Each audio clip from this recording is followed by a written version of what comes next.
Nous sommes le jeudi 6 mai 2021 et vous écoutez le 10e épisode de la seconde saison du podcast Faut pas pousser les ISO.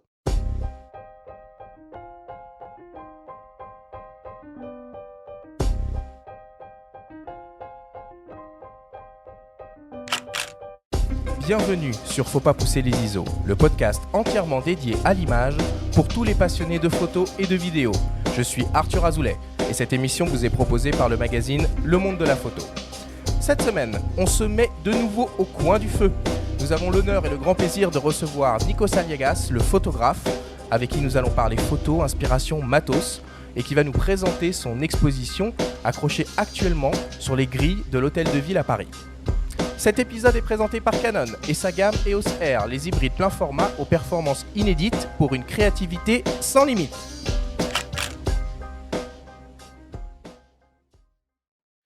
Bonjour à toi, Benjamin Haut, grand maître, rédacteur en chef du magazine Le Monde de la Photo. Comment vas-tu aujourd'hui ? Salut Arthur, écoute, ravi de retrouver les micros après une toute petite pause, une petite interlude dans cette deuxième saison. Et puis, on va faire attention à nos voix, on va être scruté là sur ce critère. On reçoit quelqu'un qui maîtrise un petit peu cet art. Écoute, moi je t'avouerai que débutant un peu ma carrière d'animateur, j'ai quand même une petite pression aujourd'hui, puisque on a évidemment le plaisir et le grand honneur d'accueillir le photographe Nikos Aliagas. Alors Nikos, tu as de multiples casquettes. Tu es journaliste, grand reporter politique, animateur à la radio et à la télévision, et aussi photographe. Tu as déjà été exposé de nombreuses reprises en France, en Grèce, ton pays d'origine, et en Belgique. Tu signes un beau livre photographique, L'épreuve du temps, publié aux éditions de La Martinière en 2018, et tu exposes actuellement sur les grilles de l'Hôtel de Ville de Paris une série de portraits de Parisiennes. Bonjour à toi Nikos, et un immense merci d'être avec nous aujourd'hui. À toi mon cher Arthur, bonjour Benjamin. Bonjour Nikos. De vous retrouver, de parler photo évidemment.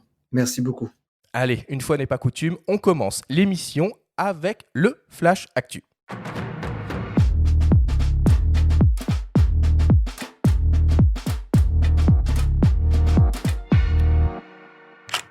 Cette semaine, dans le Flash Actu, Tamron annonce 2 zooms en monture Sony E. Sigma lance un nouveau 35 mm f1.4 en gamme Art pour les hybrides 24-36 mm. Et les rencontres d'Arles auront bien lieu cet été. Le Flash Actu vous est présenté par Fox.fr, le nouveau site des spécialistes de l'image. Tamron annonce l'arrivée prochaine de 2 nouveaux zooms à destination des hybrides Sony en monture E. Le premier est un grand angle, capable de couvrir le format APS-C. Il s'agit d'un 11-20 mm, équivalent donc à un 16,5-30 mm et offrant une ouverture maximale lumineuse et constante de f2.8. L'objectif est protégé contre les intempéries, il est compact avec moins de 9 cm de long et léger avec un poids de 335 grammes. Le second est un super télézoom capable de couvrir le format 24-36. Il s'agit d'un 150-500 mm, parfait donc pour photographier de loin sur du sport ou de l'animalier. L'objectif est particulièrement compact avec environ 21 cm de long replié et léger avec un poids de 1,725 kg. Il est doté d'une motorisation autofocus linéaire VXD rapide, précise et compatible avec toutes les technologies de suivi proposées par Sony. L'objectif dispose d'un collier de fixation trépied et est naturellement protégé contre les intempéries. Le Tamron 150-500 mm f5.6.7 DI3 VC VXD et le Tamron 11-20 mm f2.8 DI3A RXD seront disponibles dans le courant du mois de juin 2021. Sigma lance pour sa part un nouveau 35 mm en gamme Art conçu pour les hybrides 24-36 mm et disponible en monture L et en monture Sony E. L'objectif exploite une formule optique composée de 15 lentilles réparties en 11 groupes avec 2 éléments asphériques et de nombreux verres à faible dispersion. Il offre une ouverture maximale de f1.4 associée à un diaphragme circulaire à 11 lamelles. Il est protégé contre les intempéries, doté d'une bague de réglage manuelle de l'ouverture, d'une motorisation autofocus pas à pas réactive et silencieuse et enfin d'un bouton personnalisable. Le Sigma 35 mm f1.4 DG DN Art sera disponible mi-mai et proposé au prix de 849 €.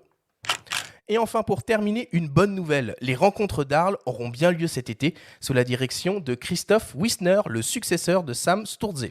Après une édition 2020 annulée à la dernière minute, le plus célèbre festival photo du monde reprend du service avec une édition adaptée à la situation sanitaire. L'édition 2021 sera un été des Lucioles. On pourra découvrir de nombreuses expositions avec par exemple un hommage à Raymond Cochetier, une rétrospective de Sabine Weiss, les collections de Charlotte Perriand. Le festival offrira aussi 2 grandes séquences intitulées Identité, fluidité et Atlas.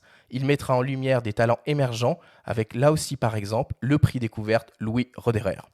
Les rencontres d'Arles, c'est du 4 juillet au 26 septembre prochain.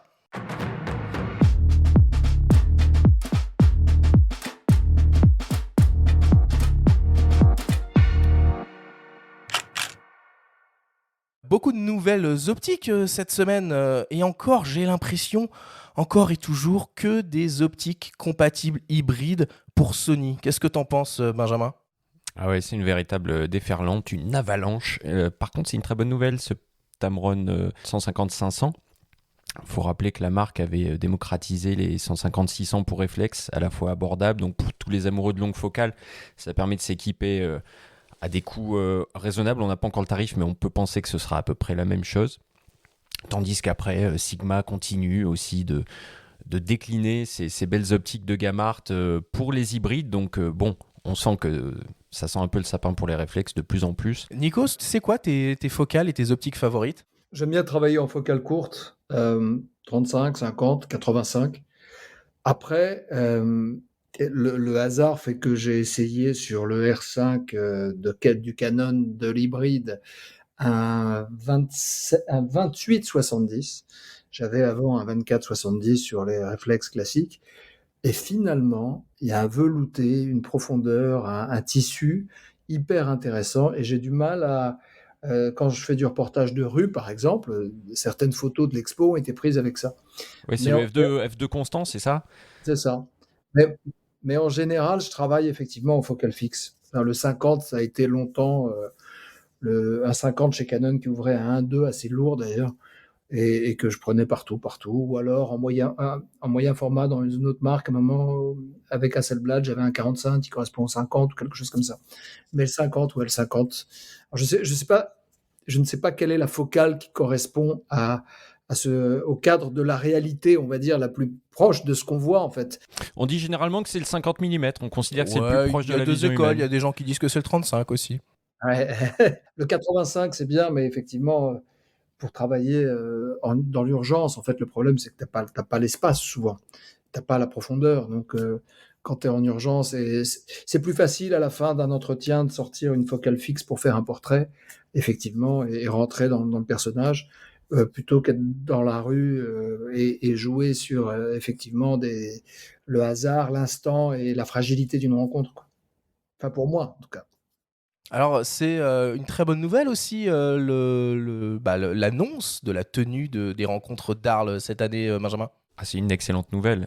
Je garde un souvenir de ma dernière visite là-bas en 2019. Je me souviens de l'exposition de Philippe Chancel, DataZone, dans l'église dominicaine des Frères Prêcheurs, qui est un des lieux très connus d'exposition à Arles. Et évidemment, c'est un rendez-vous fantastique, très important pour tous les amoureux de photographie. Toi, Nikos, tu as un lien avec Arles, me semble-t-il. Tu as déjà exposé là-bas ? J'ai exposé en marge du festival, comme au festival. Ouais, c'est ça. Comme au festival de Cannes, t'as d'autres projections à côté. Mais effectivement, c'est mythique. Arles, c'est le temple même de la rencontre, de l'art. Tu parlais de Philippe Chancel. J'ai eu la chance d'exposer avec lui, non pas à Arles, mais au festival à Deauville, Planche Contact. Ah oui, super événement aussi.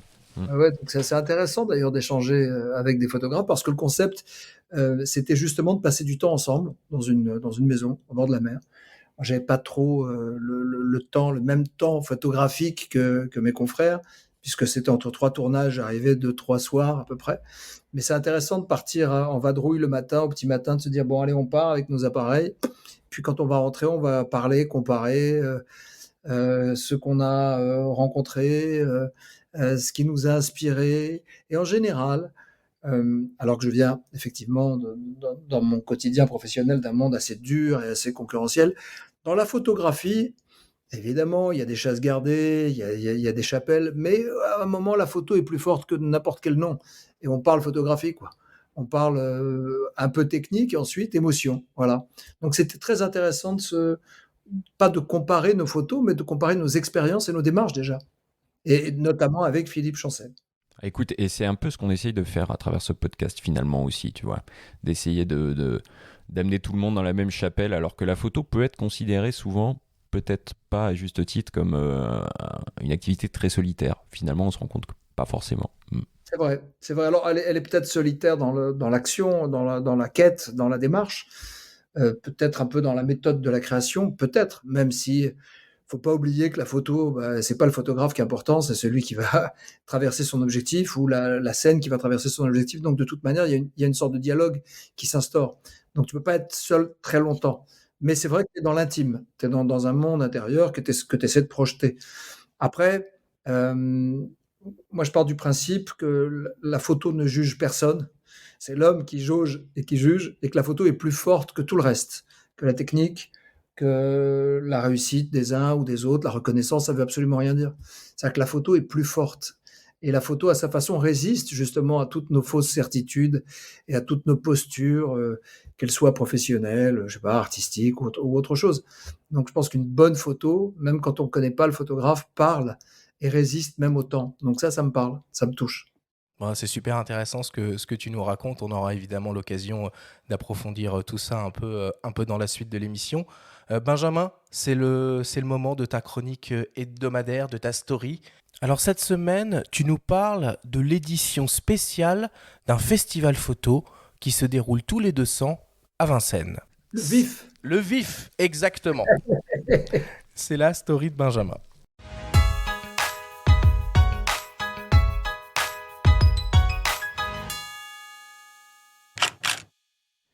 L'édition 2021 du Vincennes Image Festival a dû être annulée. Dans le contexte sanitaire actuel, les conférences, rencontres, vernissages auraient été trop compliquées à organiser, d'autant plus que Steve McCurry, président d'honneur, a dû renoncer à venir pour la même raison. Normalement planifié tous les 2 ans, les années impaires, le festival aura bien lieu dès l'an prochain avec le légendaire photographe américain et le grand concours ouvert aux photographes amateurs est maintenu, nous apprend Franck Nemny, président du VIF. Le VIF reviendra du 18 au 22 mai 2022 et ensuite toutes les années paires.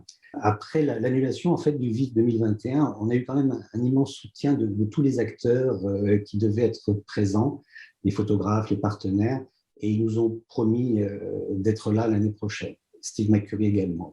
Le but du VIF, c'est quand même d'aider à émerger des talents, des nouveaux talents, et le grand concours y participe.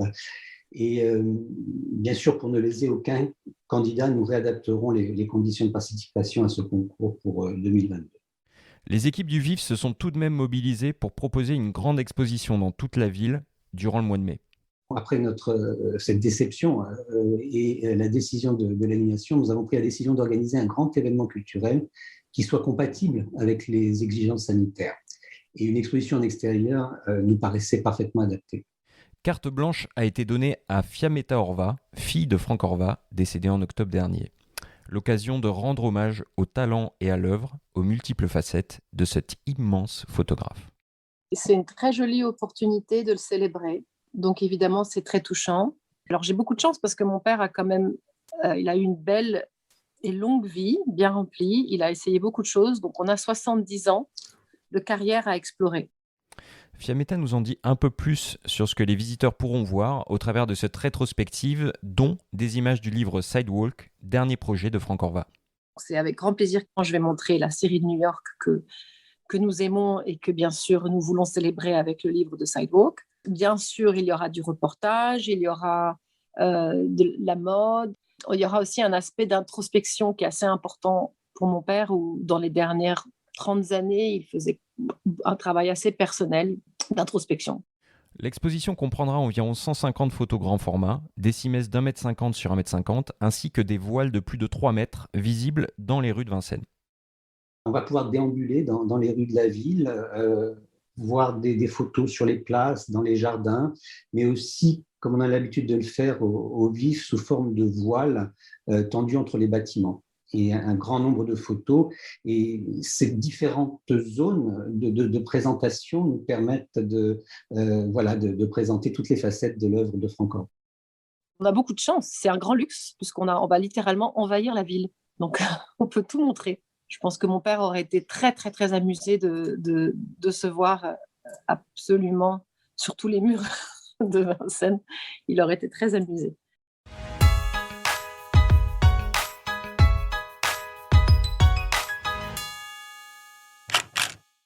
Alors Benjamin, quelles sont les dates exactes de cet événement à Vincennes? Alors, l'expo, elle sera affichée dès le 11 mai jusqu'au 30, voilà, dans toute la ville de Vincennes, sur tous les murs, entre les bâtiments. Il faut y aller. Il faut aller respirer la photo, voire s'imprégner aussi de l'œuvre de Franck Orva, pour ceux qui ne la connaissent pas. C'est vraiment, il y en a pour tous les goûts, hein. Il y a du reportage, il y a de la mode, il y a vraiment, c'est un photographe qui a tout exploré. Et vraiment, je vous invite à y aller.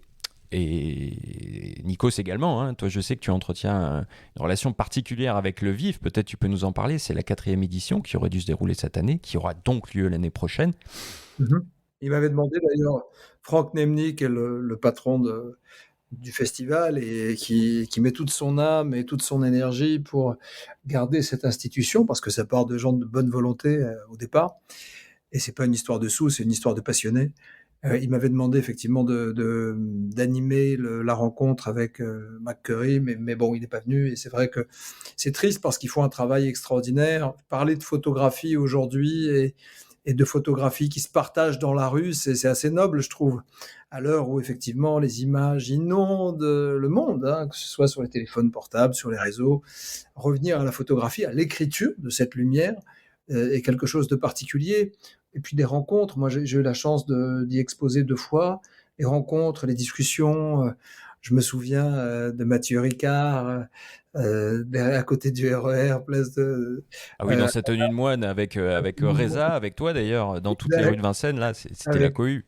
Avec des gens qui venaient de partout et qui se demandaient mais c'est qui, c'est le moine, non, c'est un photographe aussi, c'est un philosophe, il peut faire beaucoup de choses. C'était passionnant. Et avec les Jeffries, on avait fait une belle présentation ensemble.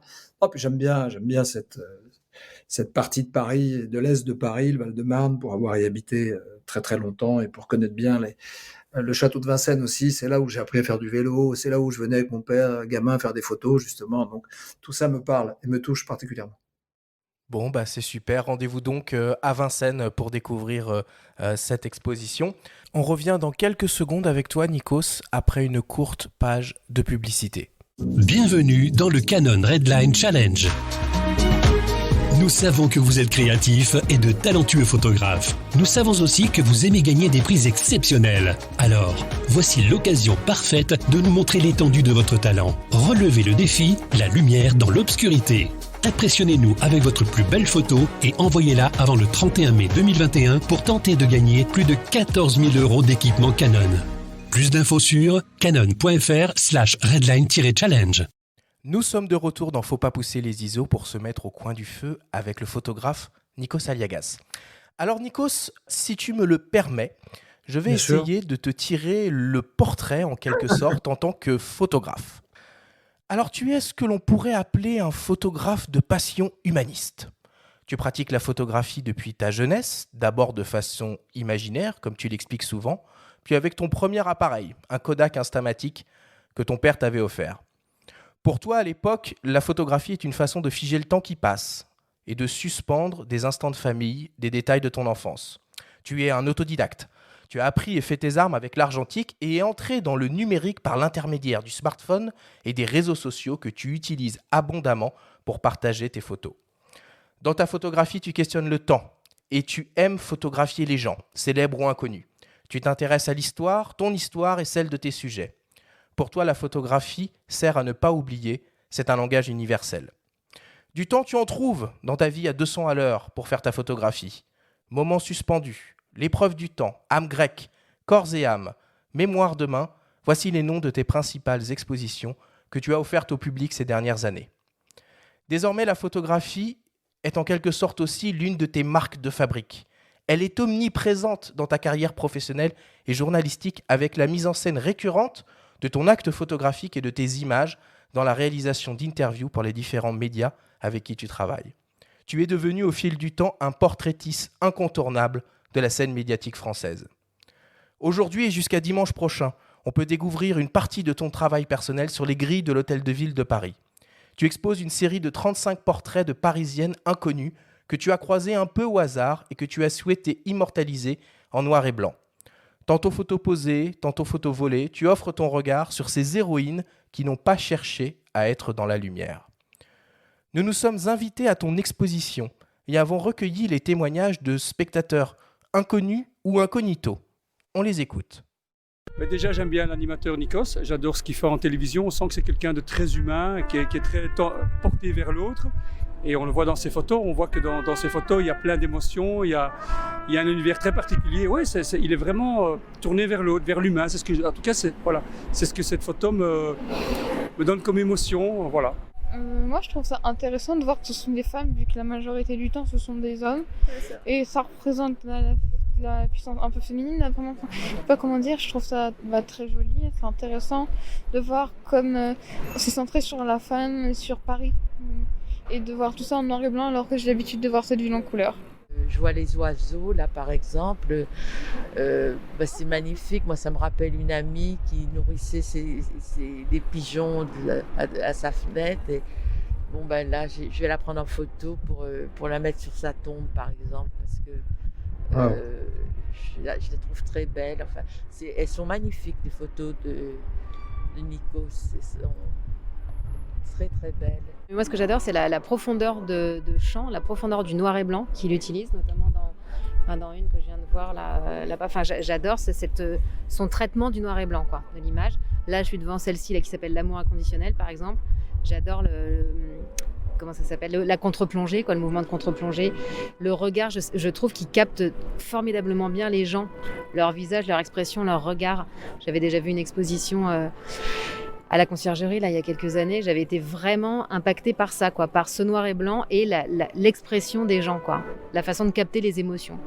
Cher Nikos, merci au nom des Parisiennes et puis merci parce que c'est magnifique.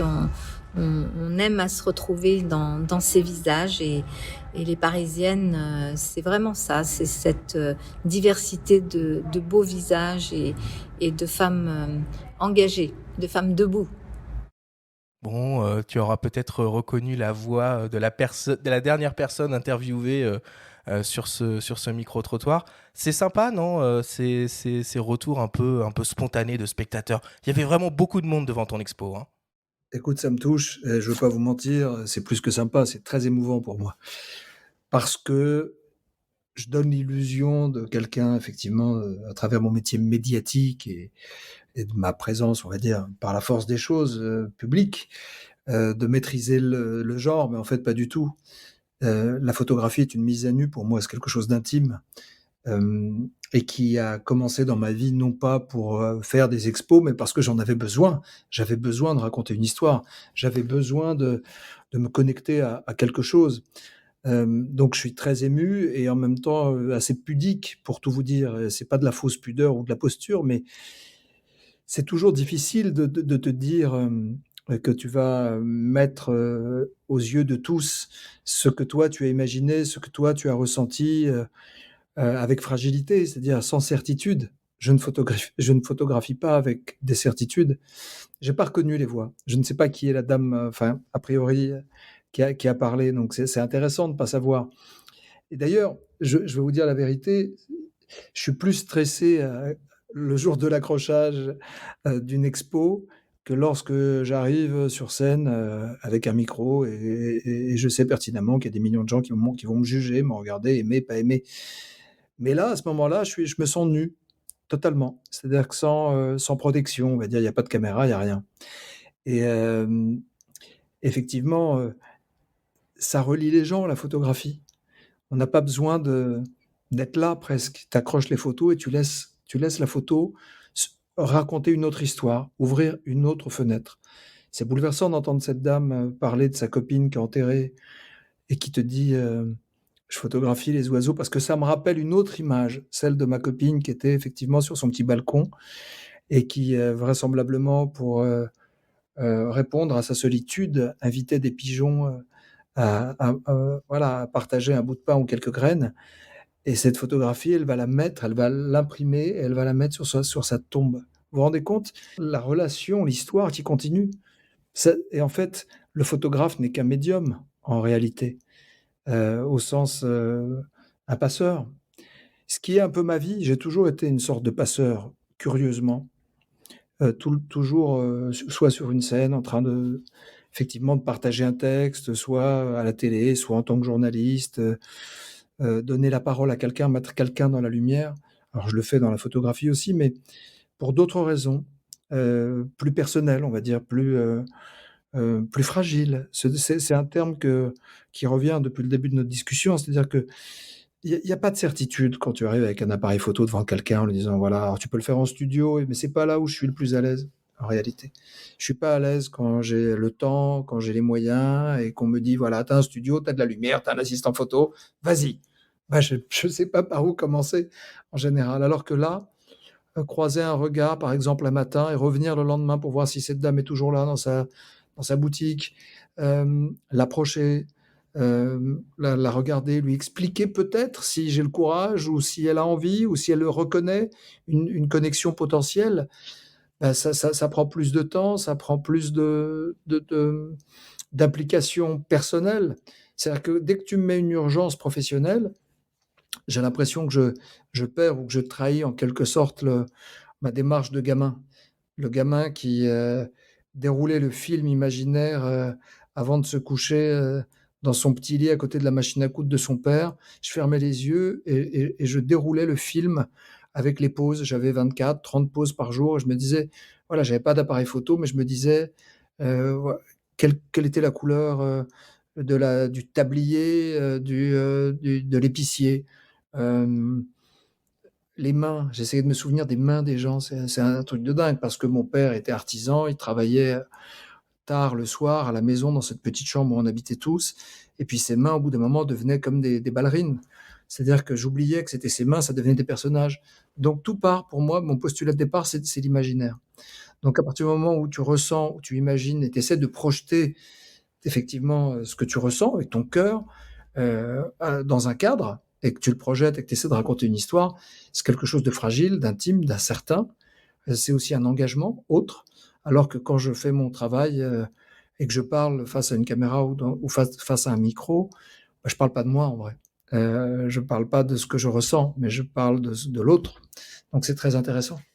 Et qu'est-ce qui t'a donné l'idée de cette exposition et pourquoi tu as voulu mettre en valeur, mettre en lumière les Parisiennes? Donc on en a entendu la plupart d'entre elles et dont cette dame effectivement très très émouvante qui a pris une photo de ta photo des pigeons. On a entendu la première d'entre elles, Madame Hidalgo, voilà, qui les représente. Pourquoi parler des Parisiennes? C'était Madame Hidalgo, c'était la mère, le dernier son qu'on a entendu. Absolument, absolument. D'accord, ben voilà. C'est que je connais pas encore assez bien sa voix, sa voice. Alors, pour moi, la Parisienne, c'est d'abord la ville.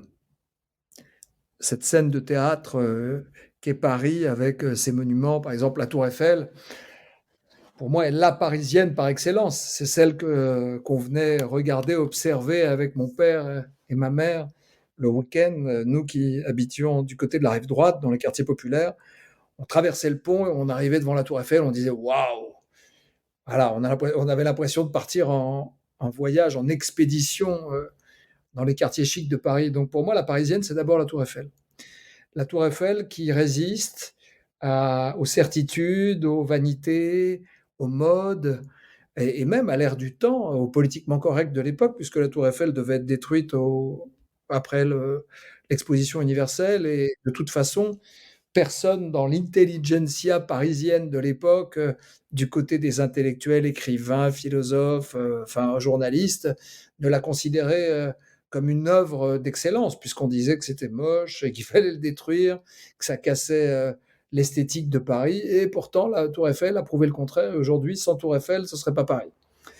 Donc déjà, cette on va dire, maturité, cette présence qui a tout dans sa construction de masculin, c'est-à-dire l'acier, son côté phallique qui déchire le ciel.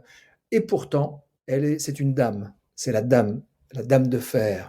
Cette vieille dame qui nous protège et qui, en même temps, du haut de ses 300 mètres, nous rappelle que toutes nos certitudes et toutes nos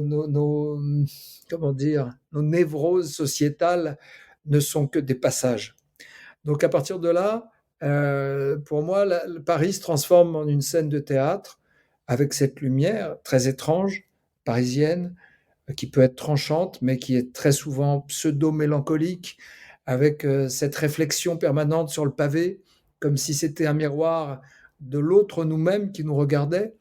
Donc, il suffit de se remettre dans les romans de Balzac pour voir que les Parisiens et les Parisiennes pensent être les héros de cette scène de théâtre, de cette comédie humaine qui souvent est une farce ou une tragédie, ou quelque chose de l'ordre du comico-tragique. Et finalement, on se rend compte que les femmes ont moins besoin, alors peut-être que c'est une impression, en tout cas dans ma mythologie à moi personnelle, de cette reconnaissance permanente d'être un Rastignac, d'être un Rubempré, un chef d'État, un homme d'affaires, qu'elles tracent leur route. Alors, la parisienne, c'est aussi une autre façon de considérer la présence féminine de Paris, c'est-à-dire que la parisienne, dans l'inconscient collectif mondial, c'est une femme chic, c'est Inès de la Fressange, qui est magnifique, qui est une des figures parisiennes de la beauté et de la mode. Et moi, c'est pas celle-là que je voulais explorer et rencontrer. C'était justement ces femmes qui ne demandent rien. Et Nikos, pardon de t'interrompre, mais tu as cité un monument, donc un monument de fer très féminin, mais il y a aussi un autre monument qui est Notre-Dame, que tu as photographié avec une image bouleversante aussi. Bien sûr. On a en avril commémoré les 2 ans de l'incendie. Tu peux nous raconter une anecdote? Il y a cette photo extraordinaire où on voit une dame, le dos tourné au monument, le visage caché par ses 2 mains. Oui. Alors d'abord, c'était une journée tristement historique, c'est-à-dire que 1000 ans après l'existence de la cathédrale, nous étions les témoins impuissants de sa catastrophe. Alors qu'on a marché sur la Lune, alors qu'on peut parler à l'autre bout du monde dans l'instant T, l'instant réel et partagé, on n'a pas pu préserver le patrimoine historique et spirituel et culturel de Notre-Dame. Donc déjà, ça, c'est comme un mauvais présage. Tu sens qu'il y a un truc qui tourne pas rond. Et c'est 1 an, presque jour pour jour, après l'arrivée de la pandémie. Je n'y vois pas une relation mystique, ou je veux pas là-dedans, mais quand même, ce sont des symboles, ce sont des images. Et quand on est aussi photographe, il faut reconnaître des images. Et à ce moment-là, je fais ma matinale pour la radio. Je suis venu au petit matin. Le ciel était rempli de fumée. Il faisait nuit quand je suis arrivé. Ça sentait le cramé, la cendre. Les pompiers travaillaient mais héroïquement et d'arrache-pied toute la nuit. Et puis certains passants commençaient hagards au petit matin à venir, vraiment en pyjama même. J'ai vu des gens avec des peignoirs et des pantoufles descendre de chez eux, l'air ébahi et ahuri en train de regarder. Et donc je fais ma matinale et juste après 9h, il y a des joggeurs qui passent, des touristes avec le casque, puis qui s'arrêtent et qui commencent à pleurer vraiment dans la rue, des gens qui ont des larmes plein les yeux. Puis il y a cette femme qui me voit sortir de la camionnette d'Europe 1 où j'avais fait la matinale, qui s'approche de moi, qui me prend dans ses bras en pleurant. Ça, c'est du jamais vu. Et j'ai mon appareil et je la prends en photo et ça la dérange pas à ce moment-là parce que dans l'étreinte, on a échangé, on s'est autorisé à dire des choses. Et je poste cette photo sur les réseaux sociaux qui fait un carton total, qui fait le tour du monde et qui est reprise dans le Figaro, je crois même dans le New York Times. Et cette photo, ça devient un document. C'est-à-dire que je l'ai appelée le jour d'après Notre-Dame des larmes, c'est ça, Notre-Dame des larmes. Parce qu'au même moment, il y avait une autre dame qui lisait le journal à côté, qui avait le Parisien. Et elle était assise devant les chaises d'un café. Et on voyait dans la vitrine le reflet de Notre-Dame meurtrie. Voilà, donc ce sont des moments qui m'ont bouleversé, à la fois en tant que journaliste, en tant que citoyen aussi de cette ville, qui est ma ville de naissance, pareil. Et je voulais dire, voilà, je voulais juste, non pas porter un quelconque jugement, mais montrer comment 2 femmes, ce fameux matin funeste, ont vécu la catastrophe et l'incendie de Notre-Dame de Paris. Et alors, comment est né ce projet d'exposition qui, je rappelle, est accroché jusqu'au 10 mai? Donc, les gens ont encore quelques jours pour aller la découvrir. Il y a un catalogue, un livre en préparation qui va Je suis en l'accompagner? train effectivement de sortir un catalogue, on va dire souvenir, qu'on va pas vendre, mais qu'on va donner, avec Canon, qui est mon partenaire fidèle. Et alors, il y aura en plus des photos qui n'ont pas été exposées.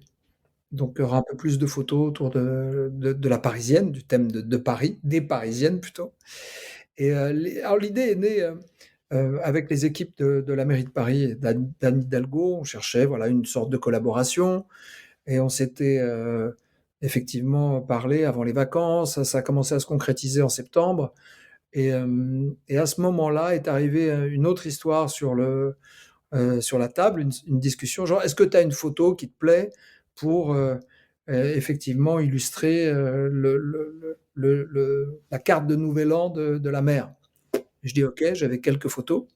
Et elle a choisi une photo que j'avais prise pendant le confinement. Effectivement, on voit un pigeon traverser la Seine avec la Tour Eiffel, la fameuse Tour Eiffel, avec en amorce un bateau-mouche, enfin une péniche, pardon. Et effectivement, cette photo a été exposée. Et ensuite, on a fait quelques réunions avec un cahier des charges assez libre, assez tranquille, genre comment tu vois les Parisiennes. Moi, je leur ai dit, c'est un regard assez poétique, c'est pas quelque chose de provocateur, enfin, c'est pas non plus ma personnalité d'aller chercher voilà, des angles pour montrer qu'il y a aussi ça. J'ai essayé d'être le plus représentatif possible, mais c'est tellement subjectif que ça ne veut rien dire, parce que de toute façon, tu peux pas mettre tout le monde, tu peux pas mettre tous les types de femmes, de professions. Donc je l'ai fait un peu au feeling. Et pour moi, la représentativité partait du cœur, c'est-à-dire elle partait du sentiment. Ne pas mettre, par exemple, que des femmes tristes ou que des femmes hey, super heureuses dans un contexte très compliqué, parce qu'il y a effectivement quelques photos de 2019-2020, mais il y a aussi des photos que j'ai prises il y a encore 3-4 mois, donc il y a 3 mois même. En janvier, février, je photographiais encore.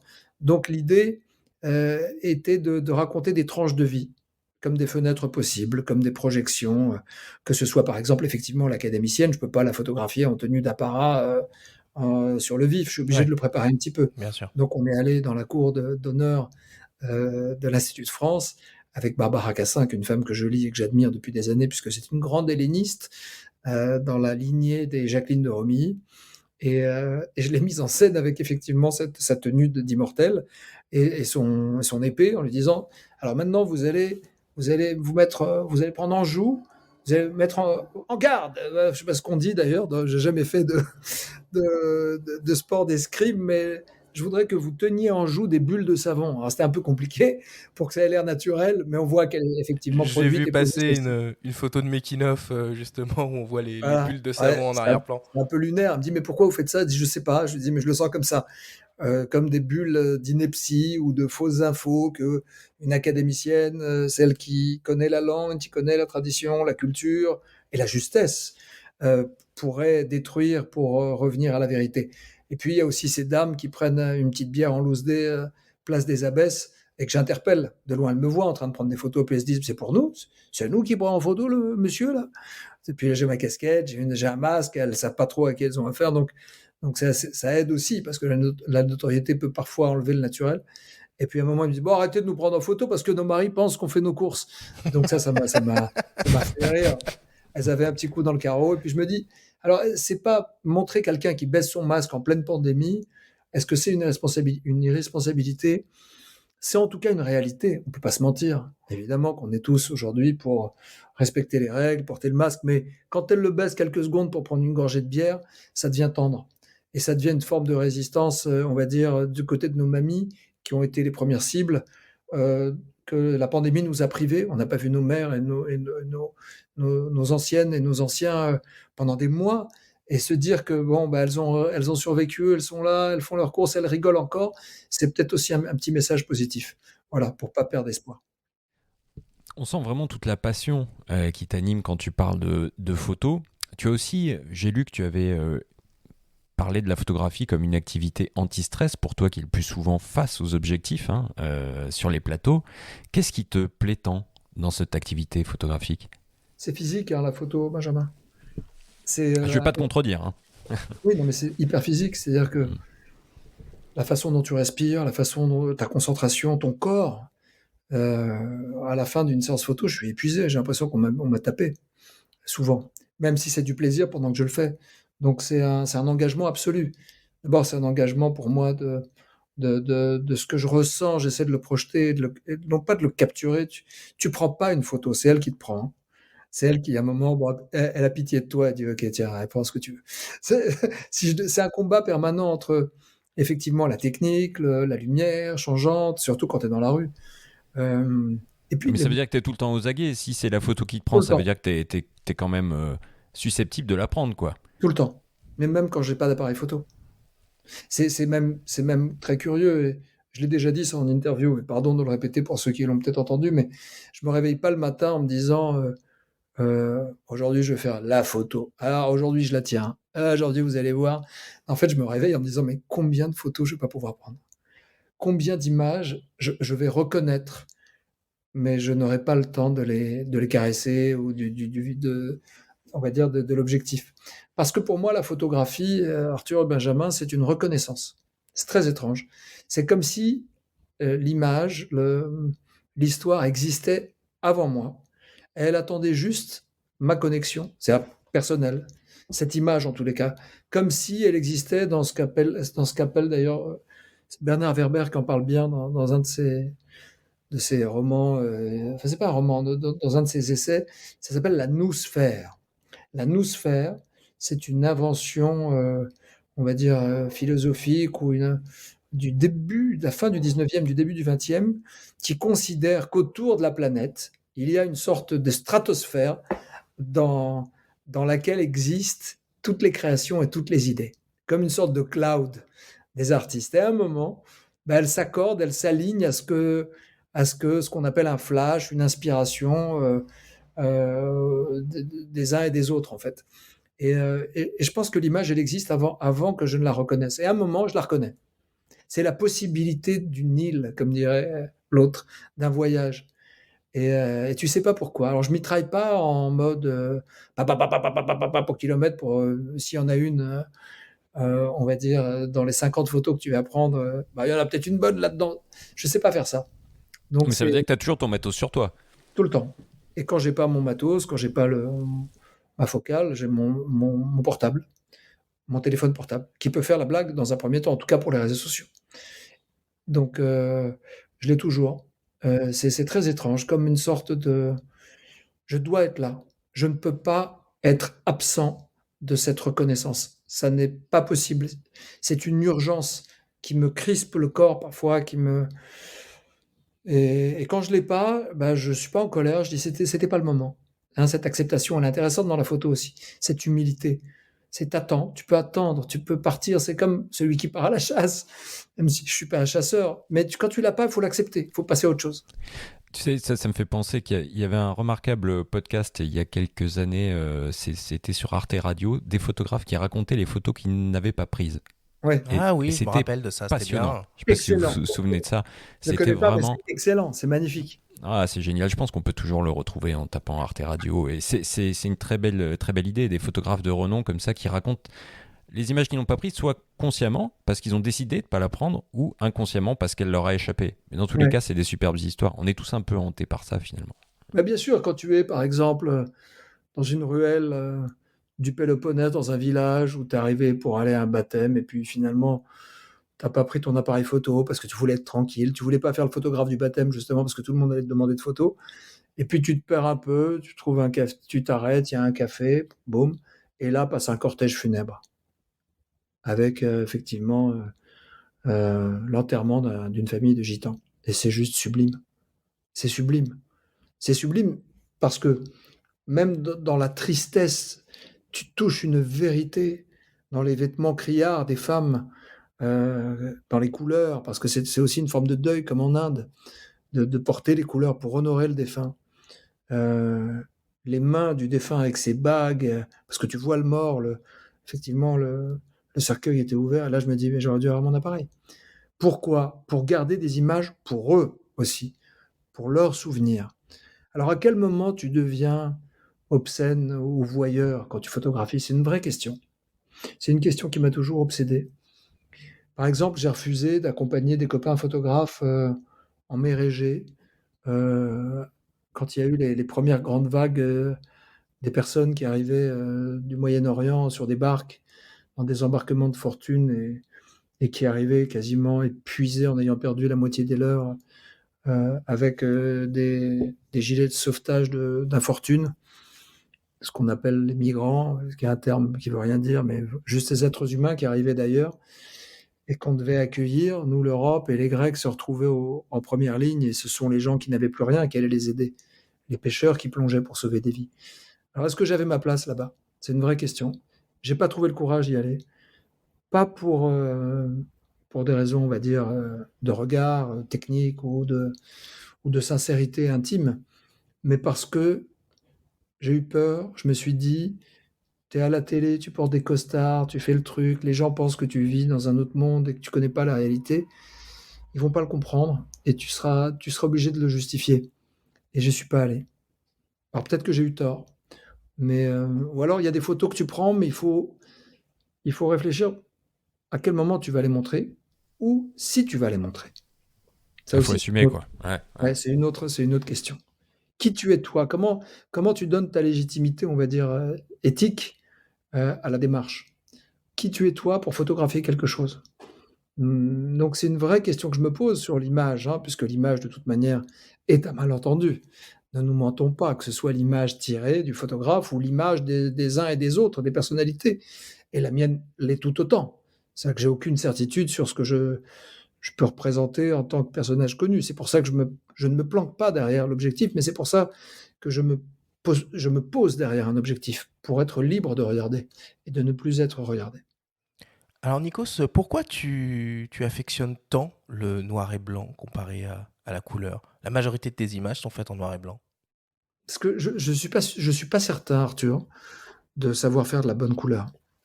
Je suis pas certain. Et j'ai l'impression que je perds toujours quelque chose avec la couleur.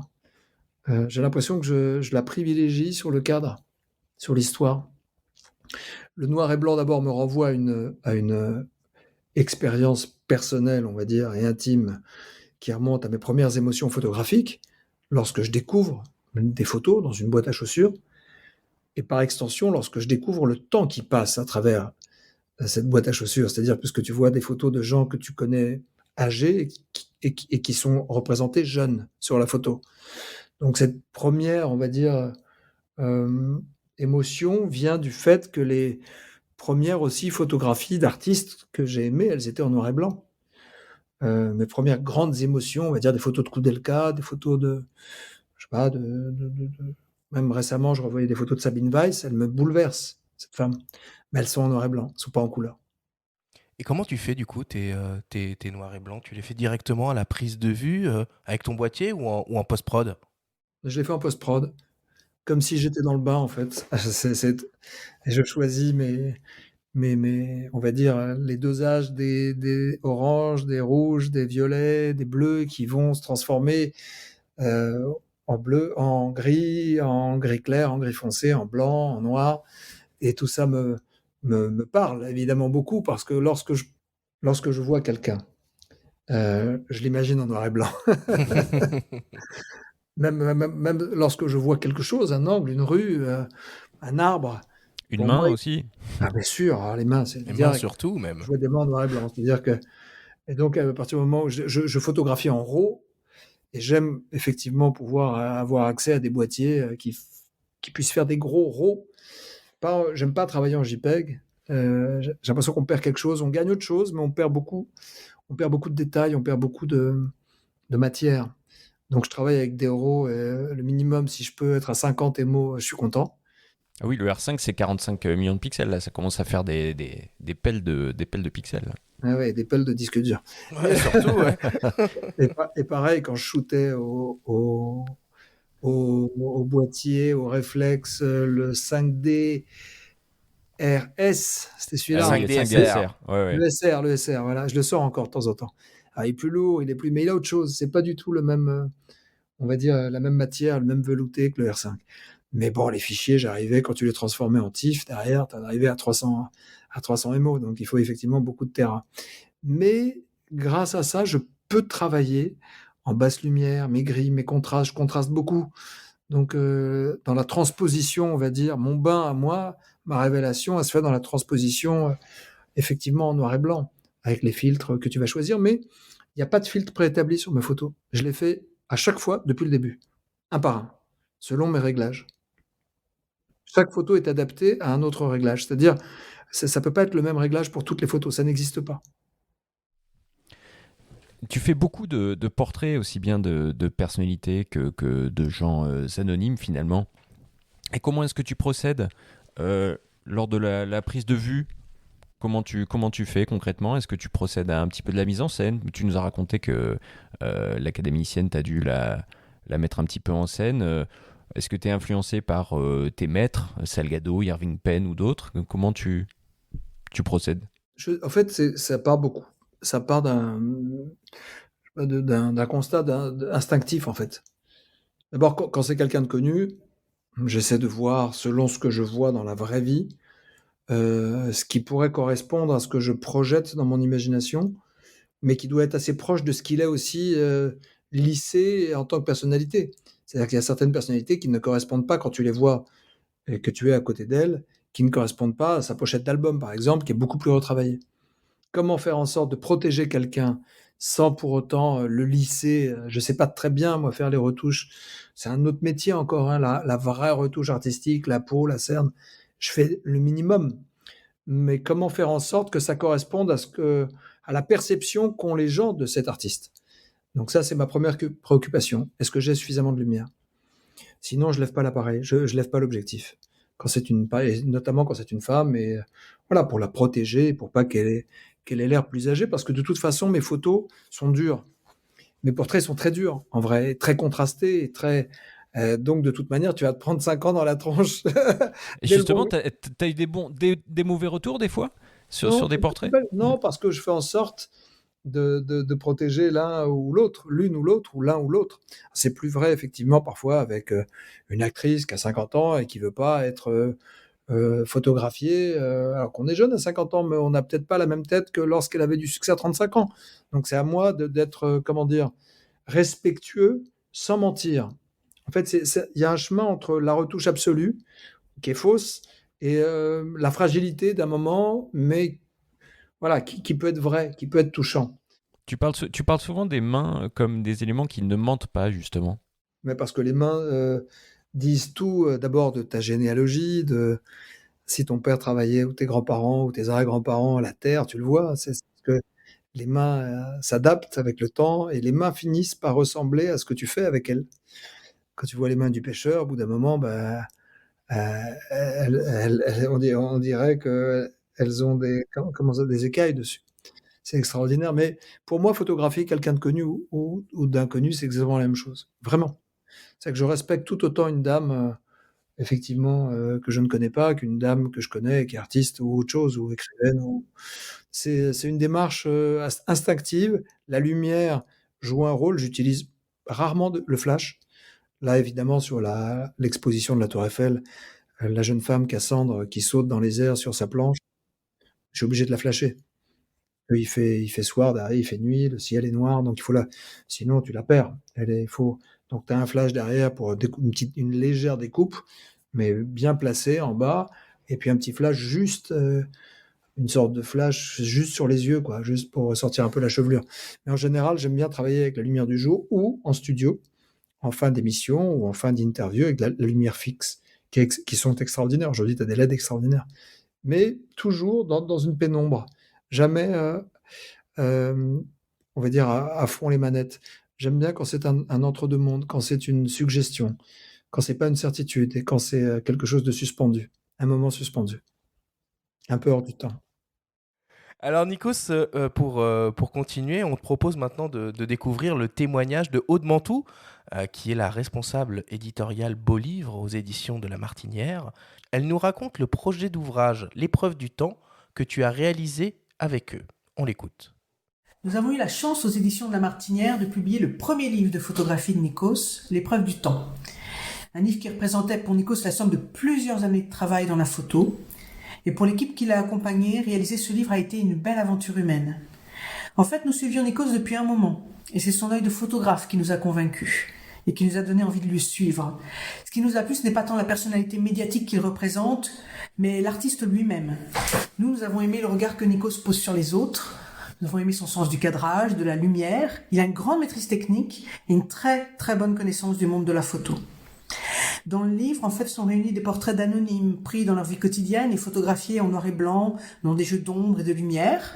Il y a des enfants, des vieillards, il y a des regards qui nous observent, des mains usées par le travail, des mains ridées. Et toutes ces images nous parlent de la fragilité de l'instant, nous parlent du temps qui passe, sans artifice, sans superflu. En fait, la force des images de Nikos, c'est qu'ils restent toujours à hauteur d'homme, avec beaucoup de pudeur et en même temps de générosité. Ce sont des photographies, finalement, surtout et avant tout, profondément humanistes et très poétiques. Alors, est-ce que tu peux nous expliquer pourquoi la notion de temps est si importante pour toi et si présente dans ton travail ? Parce que c'est la temporalité photographique par excellence. La révélation photographique passe par la gestion du temps. Si dans ton bain, tu restes trop longtemps et tu l'exposes trop à la lumière, bah, tu la crames ta photo. Ou t'es sous ex. Si on doit revenir effectivement à l'argentique, mais même, qu'est-ce que c'est qu'un centième de seconde ou un millième de seconde quand tu photographies un mouvement ? C'est rien, c'est une erreur statistique. Et pourtant, c'est ce moment-là qui peut déclencher d'autres émotions et ouvrir d'autres fenêtres. C'est pas une obsession avec le temps, mais d'abord un respect profond pour sa suprématie, pour l'inexorable mouvement du temps. On passe notre vie dans nos sociétés à gagner du temps. Avec la technologie, avec effectivement des études, des voyages, on accélère, mais en fait on gagne rien du tout, puisque c'est plié d'avance. On est de passage. Donc c'est le postulat de départ ne doit être que de toute manière, la vie n'est qu'un battement d'ailes de papillon, aussi éphémère qu'une vie de papillon, et qu'il faut accepter ce passage, et à partir de là, il n'y aura pas de guerre, il n'y aura plus rien, ça va être beaucoup plus simple, puisque tu vas dire, qu'est-ce que je peux faire pour donner du sens à ma vie, qu'est-ce que je peux faire pour être juste, qu'est-ce que je peux faire pour être connecté aux autres. Et la photographie et ce rapport au temps se retrouvent. C'est-à-dire celui qui pense maîtriser le temps, même photographique, bah, il a déjà perdu. On ne sait pas de toute manière qui sera plus fort que nous dans l'avenir. Le souvenir, l'image, la vidéo, on ne sait pas ce qui restera, peu importe ce qui restera. Mais l'immortalité, elle est dans cette façon de reconnaître un instant qui a l'air presque anodin, mais qui pourra être déterminant. Regardez le nombre de photos qui ont été prises par leurs photographes, des leaders politiques, des révolutions, des catastrophes, des lendemains de bombardements atomiques. Regardez le nombre de choses qui ont changé la destinée de l'être humain grâce à une image et qui n'a pas été prise avec certitude. S'il y a bien quelque chose qui reste avec le temps, c'est quand même les livres, notamment ce beau livre que tu as pu faire aux éditions La Martinière, alors que tout ce qu'on voit finalement sur les réseaux, tu publies aussi beaucoup sur Instagram et tu écris aussi beaucoup en rapport avec tes images. Donc, qu'est-ce qui restera finalement de tout ça et quel est ton rapport à ces réseaux-là pour partager tes images ? Alors, le livre, c'était effectivement chez La Martinière d'abord une chance et une opportunité extraordinaire. Lorsque j'ai travaillé avec les équipes de La Martinière, ça a été un moment vraiment émouvant avec Anne Serrois, avec Hervé de La Martinière lui-même, qui m'invite dans son bureau à discuter. Et puis je regardais les bouquins de Salgado à côté, les bouquins de Yann Arbus, et je disais waouh, je vais faire un livre chez La Martinière. C'est pas mal, c'est pas mal. Et ouais, j'étais comme un gamin, évidemment. Et en même temps, ça m'a mis une pression de dingue. Et quand on a fini la maquette, je suis parti près de Bologne avec la directrice artistique. On est parti dans l'usine qui allait imprimer la photo. Et j'ai passé 24 heures toute la nuit quasiment à regarder les encres, à discuter, à baragouiner avec mon italien approximatif, avec les imprimeurs, à les voir. C'est ça la photo. On parlait d'image, vous vous rendez compte ? Certains parlent de Bitcoin ou de politique toute la journée, ils sont là, ou je sais pas, de monter, même dans mon travail, de monter des boîtes de prod, tout ça, mais en fait, moi je m'en fiche. c'est que je suis parti juste pour passer 24 heures avec un gars que je connaissais pas, qui était un imprimeur, et pour parler du vernis et des noirs. Vous vous rendez compte? Des noirs, de la qualité Tu l'as des rendu noirs. fou, j'imagine. Je l'ai rendu fou. Mais il m'a mis sur un pauvre canapé. J'étais dans une banlieue de Bologne. Je savais pas ce que je faisais là. Un pauvre truc où il y avait, je sais pas, sali par les encres, le temps avec un ressort qui sortait. Et puis j'ai quasiment dormi chez l'imprimeur. Là, c'était un grand moment, un moment de joie, parce que c'était mon bébé absolu. Et quand je suis reparti, ils ont dit, OK, on te respecte, mec. Tu sais ce que tu veux. Donc, voilà. Et puis le lendemain, je suis revenu, j'ai mis mon costard d'animateur, je suis allé faire mes émissions. Donc, c'était assez, comment dire, paradoxal. Mais un livre, c'est une résistance, oui, en quelque sorte. Un livre restera, au moins pour, j'espère, tes enfants. Mais effectivement, quand j'ai eu l'opportunité de faire des tournées pour signer le livre dans les librairies partout en France, en Belgique, en Suisse, et que tu vois des gens qui me disent cette photo, elle m'a bouleversé parce qu'elle m'a rappelé ma propre histoire, ou mon père qui était ailleurs, ou voilà, ou quand tu vois effectivement une Sri Lankaise qui vient me voir par hasard et qui me dit je connais le village où vous étiez là, je sais, c'est une partie de ma vie et de mon enfance. Merci pour ça, monsieur. Voilà, moi je suis un homme heureux, je veux rien d'autre. Bon, et du coup, ton premier beau livre, c'était en 2018. Quand c'est que tu y retournes? Et il faut trouver le bon thème maintenant. Il ne faut pas se presser. C'est étrange aussi, on parlait tout à l'heure, et j'ai pas répondu, Benjamin, à ta question sur les réseaux sociaux, à cette, on va dire, instantanéité du partage. Moi, ce qui me fascine le plus avec Instagram ou Twitter, enfin, Instagram plus aujourd'hui, parce que le reste est devenu plus douloureux, tu regardes, c'est assez obtus, c'est une guerre permanente, tout le monde, on va dire, tape sur tout le monde. C'est pas quelque chose qui m'inspire nécessairement aujourd'hui. Ce qui m'inspire, c'est de pouvoir avoir au même moment où toi, tu donnes à manger à tes enfants, un lever du jour à l'autre bout du monde. C'est extraordinaire. Au même moment. Avant, tu étais au coin du feu avec ta famille, à la campagne, et tu disais « Oh là là, mais en ce moment, au Canada, il fait combien ?» Et tu n'avais pas Internet, tu n'avais rien, tu essayais de te souvenir selon les saisons. Et là, tu le vois en direct. Tu vois l'autre chez lui. Alors, tu vois tout, mais il ne faut pas qu'on perde l'imagination.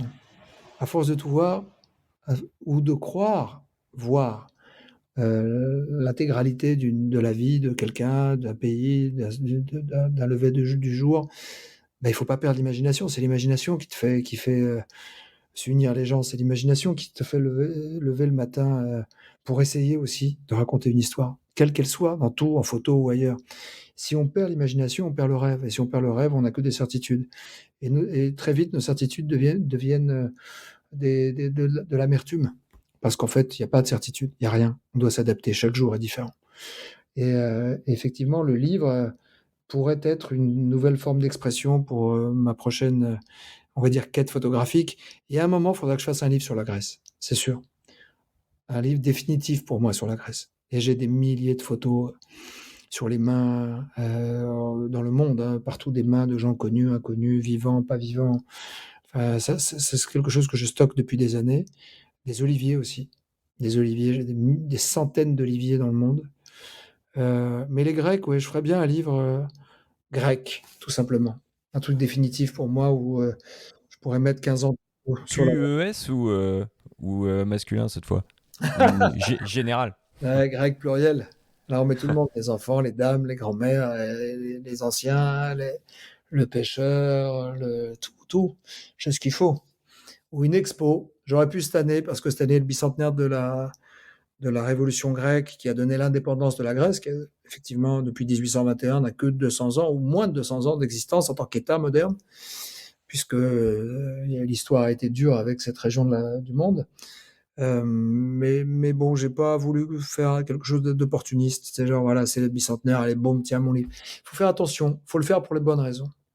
C'est pour moi, en fait, évidemment, par la force des choses, il y a ce malentendu de la notoriété. Regardez, on parle, et je pense que ça a aussi aidé, et en même temps pas aidé. C'est-à-dire que j'assume tout, et je connais les avantages et les désavantages. Mais quand je fais quelque chose de l'ordre de l'écriture, de l'écrit, que ce soit un livre photo ou un livre écrit, tout simplement, il faut que l'engagement il soit au-dessus d'un quelconque opportunisme ou interprétation d'opportunisme.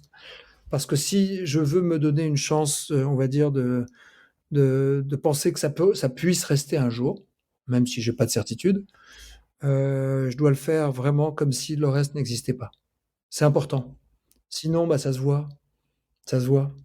C'est-à-dire qu'évidemment, je me cache pas, je parle, je donne des interviews en ce moment, je fais un peu de promo pour l'expo. Mais bon, c'est une expo gratuite, je gagne rien. C'est pas le but d'être présent à tout prix d'un point de vue marketing aussi, dire ouais, je fais de la photo, c'est pas ça qui m'intéresse. C'est de petit à petit, à ceux qui pourraient être intéressés ou qui pourraient me faire confiance, c'est de construire un lien. Le lien est plus fort que le marketing ou ce qu'on pourrait croire nous comme acquis.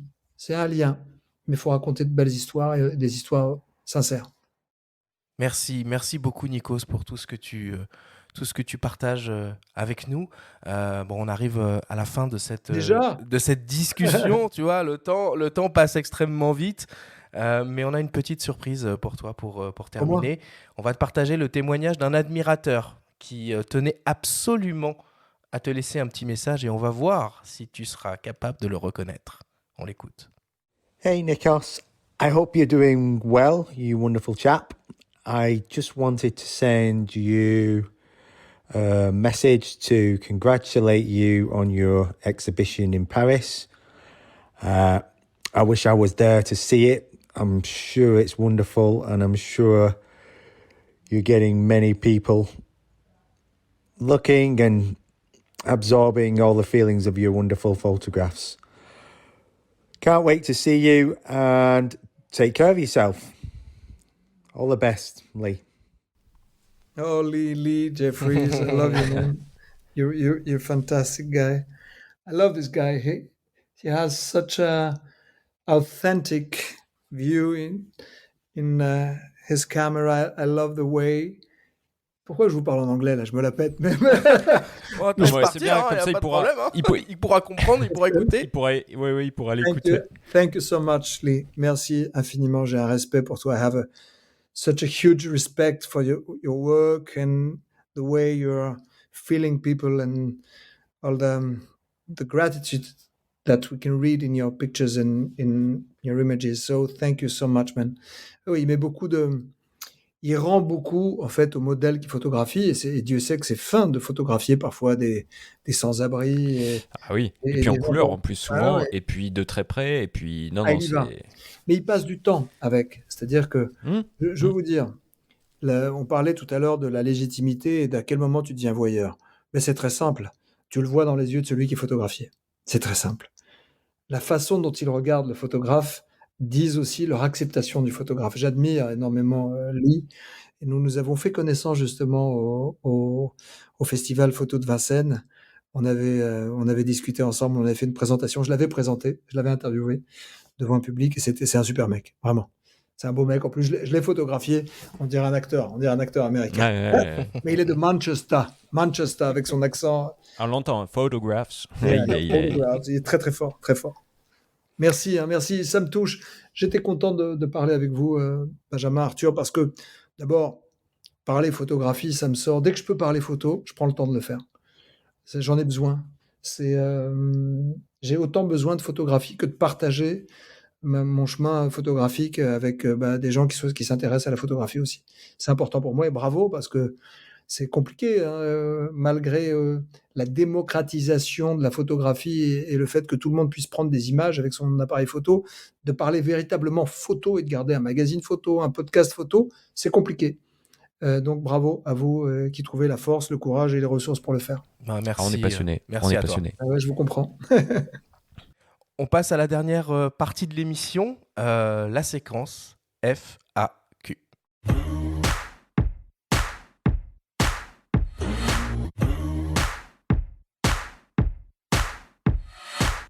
Vous le savez maintenant depuis le début de cette deuxième saison, toutes les semaines, vous avez la possibilité de poser des questions à nos invités à travers notre compte Instagram. Et là, évidemment, quand hier, on a annoncé qu'on t'avait au micro ce matin, Nico, ça a été un déferlement de questions. C'est vrai. Donc on a dû faire un choix et tu verras que je t'ai pas vraiment épargné puisque voilà, j'ai choisi des questions très existentielles auxquelles tu vas devoir essayer de répondre. Alors il y a certains thèmes que tu as déjà abordés dans l'émission, mais là tu vas avoir une contrainte puisque tu vas devoir essayer de répondre à ces questions en 30 secondes seulement. Allez, vas-y. Alors on commence par la première question qui nous vient d'un certain abonné Instagram qui s'appelle Yanox et qui te demande est-ce que c'est plus facile la photo quand on est déjà connu et pourquoi ce média plutôt qu'un autre? Oh, c'est pas nécessairement plus facile, mais la question, je ne l'ai pas posée comme ça, en fait, pour moi. C'était pas pourquoi un média, c'était pourquoi ce besoin, surtout. Bah, pour tout ce que, effectivement, j'ai pu partager dans nos discussions, c'est-à-dire un besoin d'immortaliser, au sens presque philosophique du terme, un instant, en garder un souvenir pour qu'il ne soit pas perdu dans l'inexorable temps qui passe et qui efface. Merci beaucoup Ça Nikos. va vite votre truc, on dirait un Ah bah jeu. c'est 30 secondes, pas plus. C'est le Camoulox, c'est le jeu. C'est ça. Deuxième question qui nous vient d'un certain Pépito46. Pépito. En tout cas, Pépito se demande si tu serais prêt à abandonner ta carrière d'animateur pour te consacrer 100% à la photographie. Alors, je ne sais pas si j'en ai les moyens de le faire. Les moyens, pas seulement, on va dire, matériels, en fait, mais il faut du courage hein, pour y aller. Te dire, j'arrête tout et maintenant je vais faire photographe et vivre de mes images. Le fait que je n'ai pas cette, on va dire, pression me donne beaucoup de liberté. Et j'ai peur de perdre cette liberté si demain, voilà, parce que tu seras obligé de faire des choses qui ne seront pas nécessairement des choses que tu voudras. Donc, si j'ai pas le choix, je ferai peut-être des photos que je n'aurais pas envie de faire. Donc, pour l'instant, tant que je peux faire les deux, c'est bien. Merci beaucoup. Et enfin, troisième et dernière question qui nous vient d'une certaine Élodie BG et qui se demande si tu serais prêt à faire le portrait officiel du prochain ou de la prochaine présidente de la République. C'est pas mal, hein. C'est une responsabilité, il faut pas te rater là. Hein. Mais à mon avis, le prochain ou la prochaine présidente n'aimera pas le noir et blanc, hein, je te le dis. Sur un malentendu. Ce serait une première. Ce serait une première, mais enfin non, ça serait pas une première. Ce serait un retour. Un retour aux sources. Alors, j'admire énormément le travail de Swazig, qui est la photographe de l'actuel président de la République, d'Emmanuel Macron. C'est une très très grande photographe. Donc je sais pas, mais bon, si on me demande, on verra. De pardon avait bien fait Hollande, hein, donc. Il l'a fait, mais il s'est fait pas mal, un petit peu taper dessus justement. Il avait voulu faire. C'est compliqué la politique, c'est compliqué la politique, c'est compliqué. Je suis pas sûr, on verra. On n'en est pas encore là. Merci beaucoup, Nikos.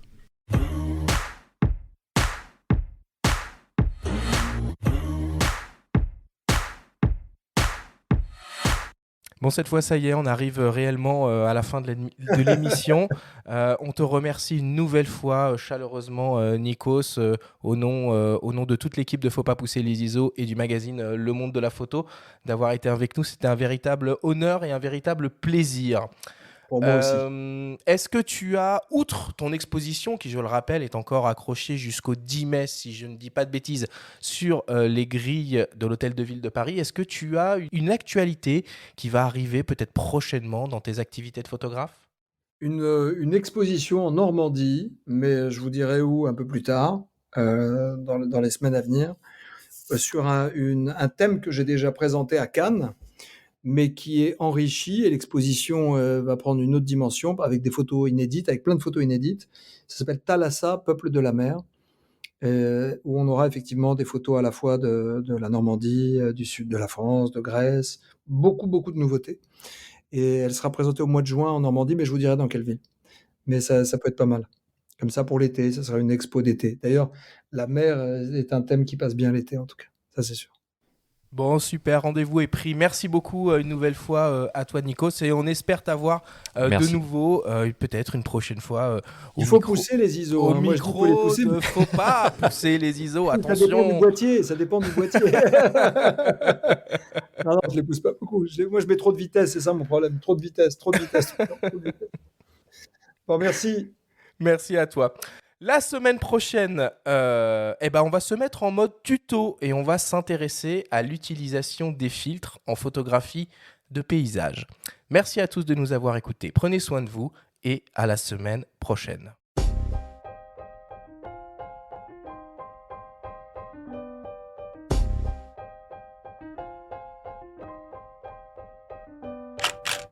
C'était Faut pas pousser les ISO, le podcast entièrement dédié à l'image pour tous les passionnés de photos et de vidéos. Cet épisode vous a été présenté par Canon et sa gamme EOS R, les hybrides plein format aux performances inédites pour une créativité sans limite. Abonnez-vous à notre chaîne et retrouvez l'intégralité de nos émissions depuis toutes les plateformes comme Spotify, Apple Podcast, Google Podcast, Deezer, YouTube et maintenant Amazon Music. Rendez-vous jeudi prochain pour un nouvel épisode. D'ici là, faites de la photo et n'oubliez pas, faut pas pousser les ISO.